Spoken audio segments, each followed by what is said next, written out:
Right here, new tonight at 6. In a community as old as Louisville, history surrounds us. It is seen every day in our buildings, but the stories of those buildings are often forgotten. The same is true in southern Indiana, where one church was well known at the time for helping runaway slaves. WHAS 11's Alden German reports on its legacy.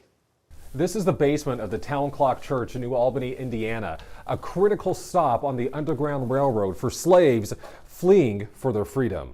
Opened in 1852, Second Baptist Church in New Albany was then called Second Presbyterian Church and is known locally today as the Town Clock Church.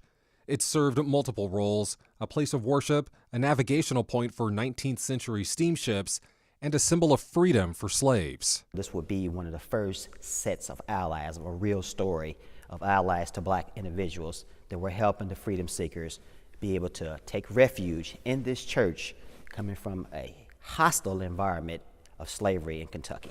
Chauncey Roberts is a trustee for the Town Clock Church and a gatekeeper of its history. He says some members of the church were very outspoken in their disdain for slavery. At some point in the mid-1800s, the church began to help slaves in any way they could. Word inevitably spread, and it became the target destination for countless Kentucky slaves on the Underground Railroad. It was very, very open that it was going on here, and a lot of people frowned about what was taking place here, but these people were very, very adamant about helping the freedom seekers. Those people were abolitionist members of the church sympathetic to the runaway slaves, one of them being the pastor's wife, Lucy Bishop. Members who opposed helping the slaves eventually split off and started a new place of worship, believing it was up to God to solve the slavery problem. Someone used to actually climb the stairwell and sound the bell on Sunday to summon the worshipers. Slaves in Kentucky weren't going to wait. Risking their lives at night, runaways would swim, use skiffs, or even wade across the Ohio River if it was low enough. Runaway slaves couldn't just walk in through a front door. They had to use the cover of darkness to try and evade bounty hunters that were after them.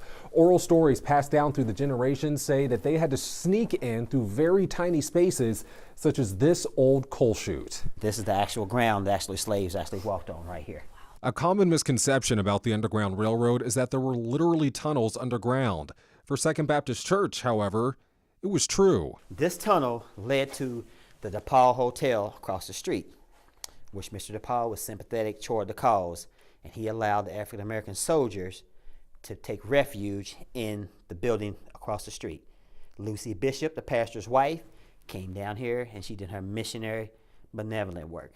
The oral story says she traveled from down here in the church back and forth with medicine and supplies to help the freedom seekers. After the Emancipation Proclamation freed slaves nationally and the decades passed, the story of the church's work faded. Second Baptist Church fell into disrepair but finished a years-long restoration in 2016. It now stands as a relic of a bygone era of human atrocities, but also hope. For longtime members like Barbara Good, its history is part of its appeal. When I came in '86, I didn't know anything about the history of his church, didn't know that it was Underground Railroad, none of that. Then after I got here, I started hearing little. Then you get more interested because you hear how the people before us struggle to keep this church alive. We want to be an all-people church. Everybody's welcome. Today, membership is small, but the strive to keep the church's legacy alive remains as strong as ever. For Moments That Matter, I'm Alden German with photojournalist Jessica Farley, WHAS 11 News. You can find all of our Moments That Matter stories honoring Black history across Kentuckiana right now on WHAS11.com. Fascinating look there, Alden. Thank you very much, Doug. It was a fascinating story, and thank you to Chauncey Roberts for the tour.